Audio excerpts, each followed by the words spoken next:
마지막으로 협동조합 세무와 회계 관련된 내용입니다. 절반은 세무에서 이제 출제를 했고요. 절반은 회계에서 출제를 했습니다. 재무제표 관련된 내용인데, 이 재무제표 작성할 때, 사실 가장 이제 잘못된 것은 4번에 있는 자산 부채 수익과 비용을 상기해서 표시한다는 내용이고, 사실 상기해서 표시하는 거는 불법이에요. 이제 수익과 비용을 상기하면 이제 가장 직관적으로 봐도 이게 세무 문제가 생기겠죠. 수익을 이제 누락시키는 거니까요. 이렇게 표시하면 안 된다는 내용입니다.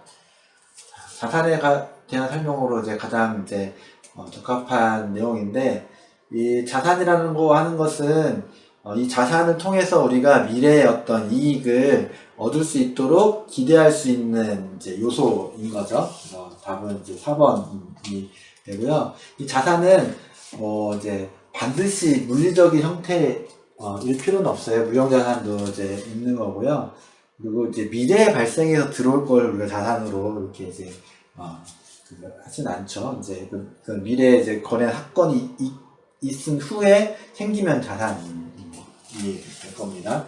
그리고 이제 법률적 형식을 갖추지 있지 못하더라도 자산으로 정의할 수 있습니다.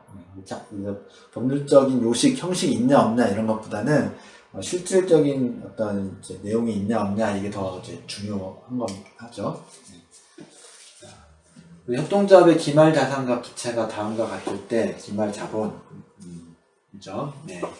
그러니까 이제 이거는 우리가 이제 자산은 이제 우리 부채하고 자본을 이제 더한 게 자산인 거죠. 왼쪽에 자산이 있고 대체대표를 보면 오른쪽에 부채와 자본이 있기 때문에 이것들을 이제 살펴보시면 이제 될 것 같은데, 일단 이제 자산을 살펴보면 우리가 자산으로 이제 삼을 수 있는 것은 차량 운반구 유형자산이죠. 비품도 유형자산이고, 현금은 당자자산입니다.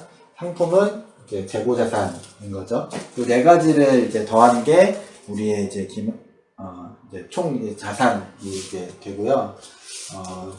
이 네 가지를 쭉 더해볼까요? 더해보면 300, 600, 700이 이제 됩니다. 부채는 이 두 개가 이제 부채가 되겠죠. 그러면 더하면 부채는 350이 돼요. 자본은 350이겠죠. 답은 이제 2번 되겠습니다. 기업의 일정 기간 경영이익 성과 나타내는 재무제표는 이제 손익계산서죠. 정식 명칭은 포괄 손익계산서라고 이제 얘기를 하고 있습니다. 협동조합이 4월 1일날 사무실을 임대하고 1년분 임대 수익을 180만 원을 냈으면 180만 원 현금으로 이제 수취를 이제 했죠. 1년분이잖아요. 1년분을 이제 수취를 했으니까 이제 4월 1일부터 12월 31일까지는 2019년이고, 이제 1월 1일부터 3월 31일까지는 2020년 수익이 되는 거죠. 그래서 요거를 이제 수정 분계를 하는 거예요. 그래서 일단은 180만 원을 이제 수익으로 이제 처리를 이제 했을 텐데, 이 수익으로 처리한 것 중에 요만큼을 선수 수익으로 이제 빼줘야 이제 되는 거죠. 네. 그래서 선수 수익은 일단 부채에다가 이제 계산을 이제 해놔야 되니까, 우리가 이제 석 달치죠. 180을 12분의 3으로 나눠서 이제 곱해 보시면 될 것 같은데, 이제 이렇게 계산을 해보면 답은 이제 1번이 되겠죠. 그래서 이렇게 표시한다는 것은 임대수익 180만원 중에 45만원을 빼는 거예요. 빼면 이제 총 이제 2019년도에 임대수익은 135만원이 될 거고, 이제 45만원을 부채 계산을 해놓은 거죠. 이렇게 하는 이유는 세금하고 관계도 있고, 그 기업의 이제 경영 성과를 좀 더 엄밀하게 살펴보기 위해서 이렇게 이제 선수수익으로 수정 분계를 하는 겁니다. 2019년도 당기 차익금 200만원을 현금으로 이제 상환을 이제 했대요. 이 중에서 영향을 받지 않는 재무 비율인데, 그 단기 차입금을 현금으로 이제 상환을 했어요. 그럼 부채가 줄겠죠. 부채가 줄 거고 자산도 줄어들 거예요. 자산 중에 이제 현금이라는 자산이 이렇게 이제 줄어들게 될 겁니다. 영향을 받지 않는 것은 이렇게 되면 나머지들은 이제 다 이제 줄어들게 될 건데, 이 중에서 영향이 없는 것은 자본은 영향이 이제 없죠. 그래서 자산이 줄었기 때문에 총자산 이익률은 변동이 있을 거예요. 이거는 이제 이익을 자산으로 나눈 거거든요. 자산이 줄었잖아요. 자산이 줄었으니까 총자산 이익률은 모수가 주니까 더 커지겠죠.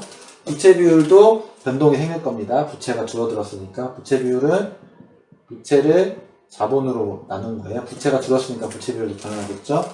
유동 비율도 이제 변할 거예요. 부채도 줄고 자산도 줄었기 때문에 이제 변동이 이제 있을 거고, 당좌 비율도 변동이 있겠죠. 자본이익률은 이익을 이제 순자산인 자본으로 나눈 거예요. 근데 여기는 이익도 영향이 없고 자본도 영향이 없으니까 이거는 이제 변동이 없는 거죠. 바로 5번입니다. 다음 중 유동부채가 아닌 것은, 유동부채라는 것은 이번 회기에 갚아야 되는 이제 빚이 이제 유동부채인 거죠. 외상매입금 유동부채고요. 단기차입금 유동부채죠.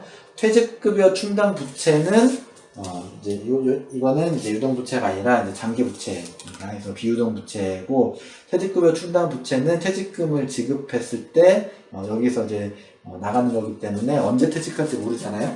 그래서 퇴직급여 충당 부채는 이제 비유동부채이기도 하고, 그리고 실제로 퇴직급여 충당 부채는 연말에 수정분기할 때 처리를 하는 거기 때문에 회기 중에 처리하는 개정 과목이 아닌 거죠. 예수금은 내가 세금을 내거나 뭐 한해보험을 내기 위해서 이제 미리 이제 거둔 이제 금액이고요. 이제 미지급 법인세도 내야 될 이제 세금이기 때문에 유동부채입니다. 이제 분계 파료소라고 이제 하는데, 이거는 이제 분계 파료소라고 하는 거는 자산 이제 증가, 이쪽에는 차변에는 자본 감소, 부채 감소, 그리고 이제 비용 발생, 그리고 오른쪽 대변에는 자산 감소, 자본 증가, 부채 증가, 그리고 수익 발생. 그리고 이 8가지의 이제 결합관계를 이야기하는 겁니다. 이 중에 성격이 다른 걸 얘기하는 겁니다. 단기차입금 30만원을 현금으로 지급한다는 것은 빚을 이제 갚은 거잖아요. 그러면 부채가 줄고 자산이 주는 겁니다. 30만원이라고 하는 자산이 줄고 부채도 같이 줄어든 거죠. 사무용품을 구입하고 10만원을 현금으로 지급했다는 것은 비용이 늘어나고, 사무용품이라는 비용이 늘어나고, 그리고 이제 10만원이 이렇게 이제 줄어든 거죠. 예수금으로 원천세 10만원을 현금으로 납부했다는 얘기는, 예수금은 부채죠. 그러니까 부채가 감소하고 자산이 늘어나는 요 거래입니다. 외상으로 매입한 상품대가 20만원을 지급한 것도 부채가 줄고 자산이 줄어드는 거죠. 퇴직한 직원에게 퇴직충당금에서 100만원을 현금 지급한 것도 퇴직충당 부채가 줄고 자산이 줄어든 겁니다. 그래서 답은 2번이 되겠습니다. 자, 분계 파료소도 앞에서 얘기했던 것랑 같은 겁니다. 차변에는 자산 증가, 부채 감소, 자본 감소, 비용 발생.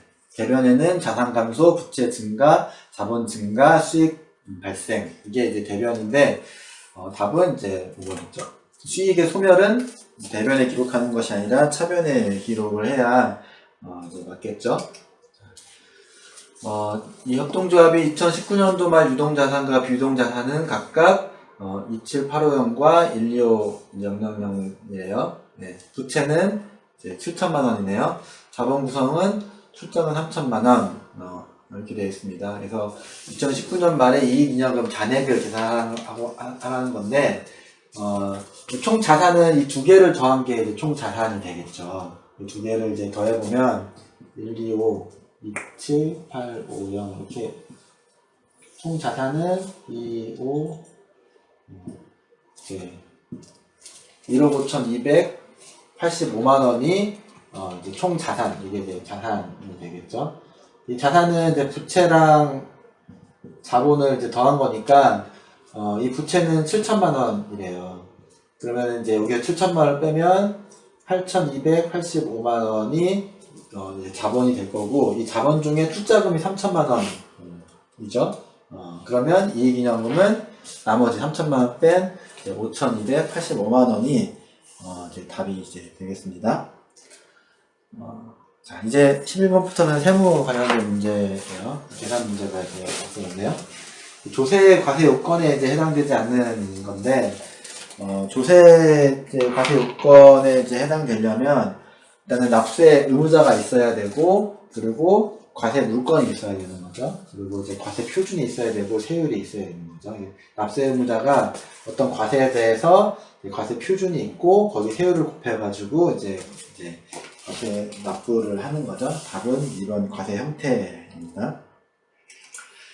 자, 국세 부과의 원칙이라고 할 수 없는 것, 실질 과세 원칙입니다. 그래서 이를테면 내가 사업자 등록증을 냈는지 안 냈는지 이런 거 중요하지 않다는 거예요.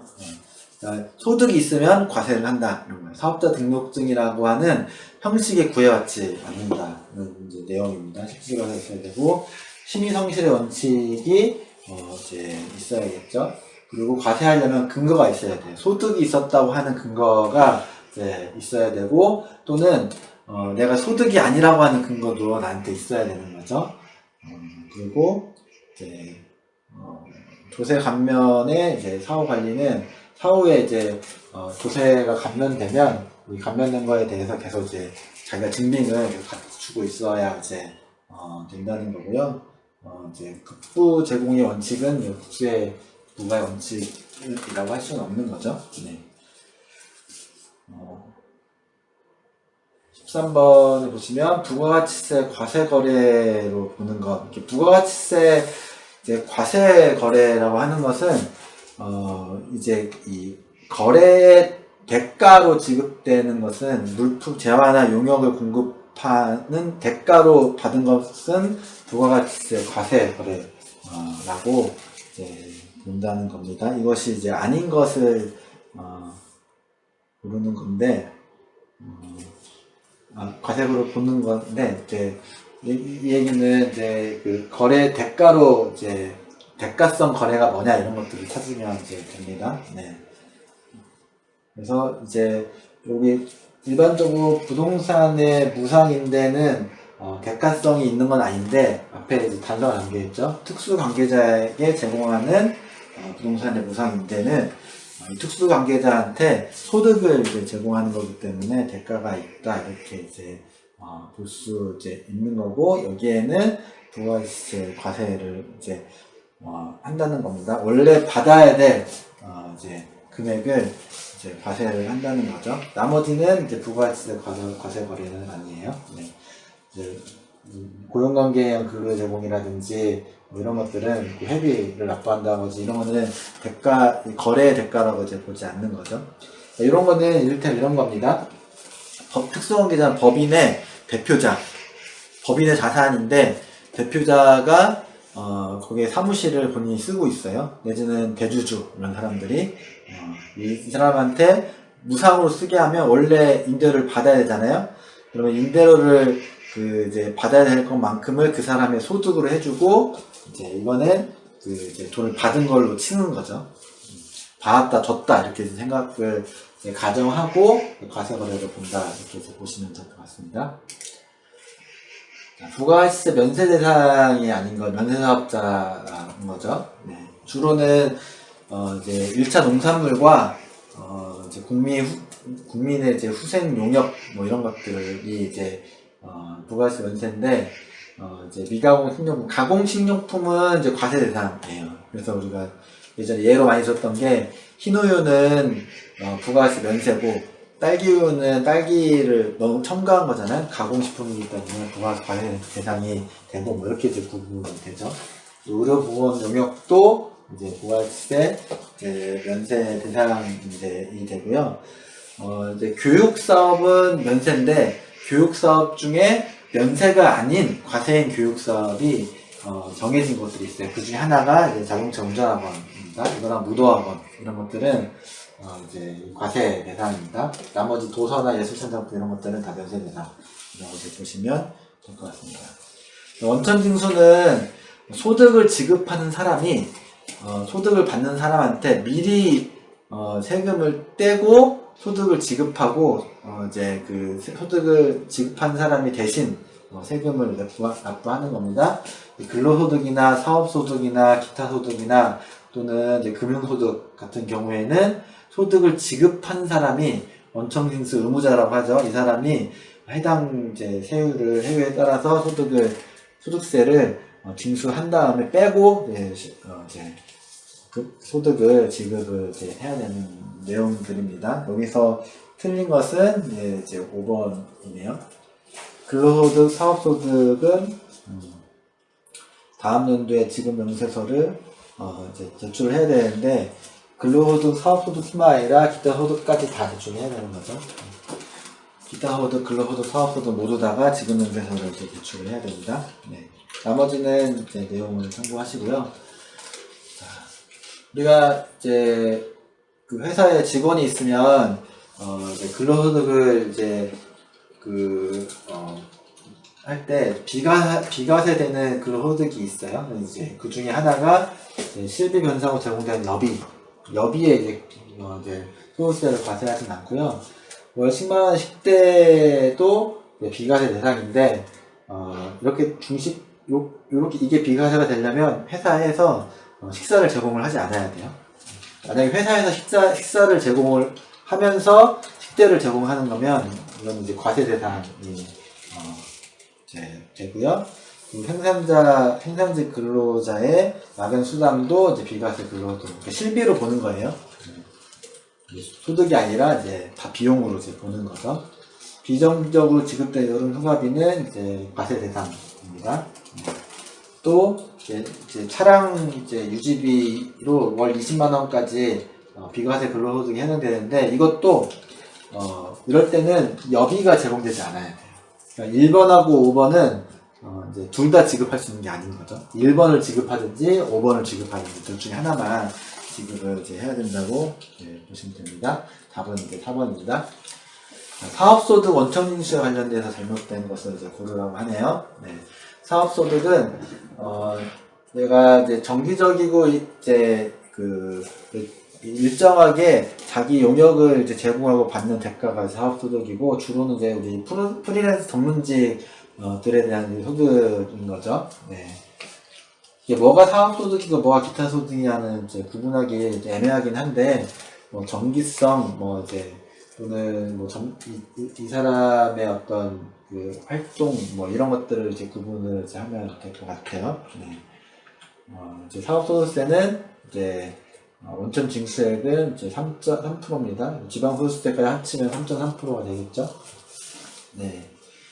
이게 이제 이 사람한테는 사업소득인데 원천징수 의무자가 기타 소득으로 원천징수 하였더라도 종합소득세 확정 신고할 때는 이제 사업소득으로 바꿔서 신고를 이제 하셔도 됩니다. 이게 형식에 구애된다는 게 아니에요. 원천징수 의무자가 자기 편의에 의해서 기타 소득 신고를 했더라도 본인이 사업소득이면 종합소득세 확정 신고할 때 사업소득으로 신고를 이제 하셔야 된다는 내용입니다. 네. 여기 나오네요. 계속성, 반복성, 이제 이런 것들을 따져서 사업소득인지 기타 소득인지. 그러니까 이제 강의가 직업인 사람이 강의를 하는 것과 강의가 직업이 아닌 사람이 강의를 하는 것의 차이라고 이제 보시면 될 것 같아요.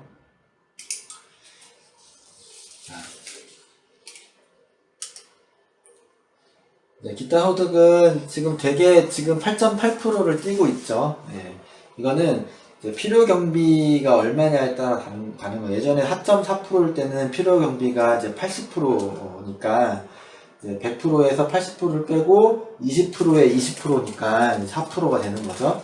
필요 경비가 점점 이제 낮아지고 있어요. 80%에서 지금 이제 40%로 이제 낮아진 60%로 낮아진 거거든요. 100%에서 필요 경비 100에서 필요경비 60을 빼면 40이 남잖아요. 40에 20%니까 이제 8%가 남는 거죠. 우리가 8.8%를 띄는 거는 요거에 근거해서 띄는 거고요. 근데 모든 게 필요경비가 다 60%는 아니에요. 대부분 60%인데 60%인 것도 있고 40%인 것도 이제 있습니다. 그 중에 40%인 것 중에 하나가 요 현금. 그래서 우리가 특강할 때 강연료나 원고료나 회의 참석 수당 등에 대해서는 이제 필요경비를 60%로 이제 형성을 하지만 상금을 이제 받은 것은 필요경비를 이제 80%로 이제 따져서 이제 4.4%만 띈다 이렇게 이제 보시면 될 것 같습니다. 자, 거래에 대한 지출 증빙서를 접합하지 않는 것은 이제 법인을 이제 운영을 하시게 되면 지출을 제대로 해야죠.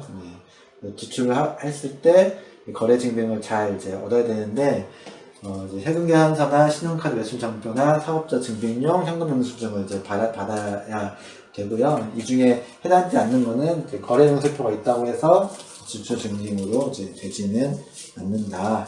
거죠. 이제 답은 이제 2번이 되겠습니다.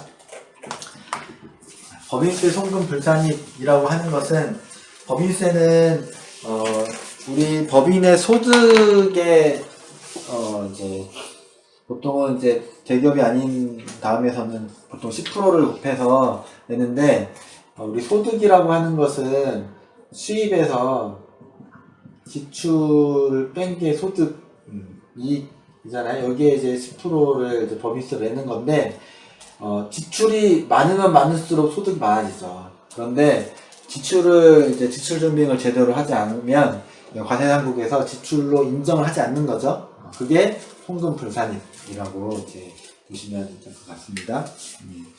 일에 1만 원을 초과해서 신용카드를 사용하지 않고 지출한 접대비, 송금 불산입입니다. 업무 무관 부동산 취득 관리 비용도 이제 송금 불산입 항목이고요. 장식 환경 미화에 사용하기 위해서 사무실에 상시 비치하는 골동품 관련 비용은 이제 송금에 산입할 수 있습니다. 이건 비용으로 보는 거죠. 왜냐하면 이 사무실에서 사무실 환경을 유지하는 것은 업무에 관련이 있다 이렇게 이제 보는 겁니다. 대부분 보면 송금 불산입이 된다는 이야기는 업무와 관련이 없다는 거예요. 업무에 그 회사의 사업과 관련이 없는데 지출을 한 거는 비용으로 인정할 수 없다. 이렇게 이제 따지는 내용입니다. 3번은 업무의 관련성이 있다. 이렇게 이제 보는 거죠.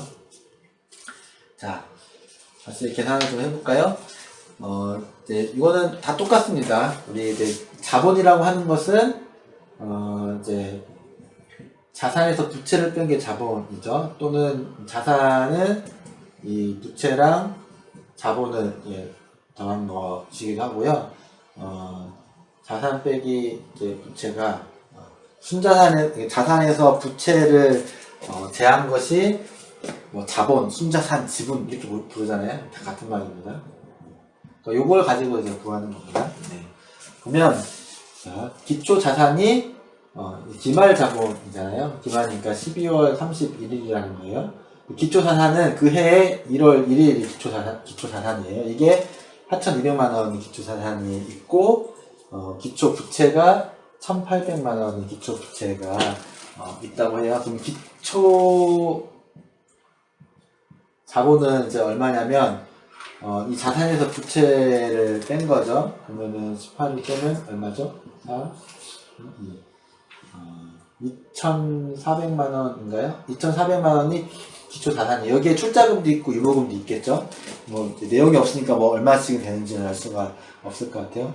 2,400만 원이 이제 기초 자본 1월 1일 날 그해 1월 1일 날에 순자산이라고 보시면 되는데, 그러면 12월 31일까지 우리가 사업을 했을 거잖아요. 그러면 이 기초 자본에 뭐가 더해지냐면 여기에 단기 이익이 더해주는 거죠. 거기에 더 다른 이제 출자가 없다고 이제 치면요. 그러면 이 단기 이익은 어떻게, 이익이라고 하는 거는 이제 수입에서 지출을 뺀 거잖아요. 그럼 총 수익이 3,500만 원, 비용은 2,000만 원. 그러면은 단기 이익은 얼마예요? 1,500만 원이 되는 거죠. 2,400만 원과 1,500만 원을 더하면 3,900만 원의 그 이제 기말 자본이 된다. 이렇게 이제 계산을 해볼 수 있을 것 같습니다. 자, 22번부터 24번은 이 지문을 보고 이제 풀면 이제 되는 문제예요. 네. 회계 처리를 하라는 거죠. 자, 22번은 2월 12일에 제 회계 처리예요. 네. 2월 12일은 비품 5만 원을 현금으로 이제 구입을 한 거죠. 그러면은 비품 현금이라는 자산은 줄어들고 비품이라는 자산은 늘어난 거죠. 그래서 차변에는 비품 5만 원이 되겠고요. 대변에는 현금 5만 원이 이렇게 되겠죠. 자, 23번은 8월 14일이네요. 8월 14일은 매입 채무 15만 원을 현금으로 지급했어요. 그러면 부채도 줄어들고 그리고 이제 현금도 같이 줄어들겠죠. 부채가 감소하는 거는 차변에 쓴다고 했습니다. 차변에 매입 채무 얼마예요? 15만 원.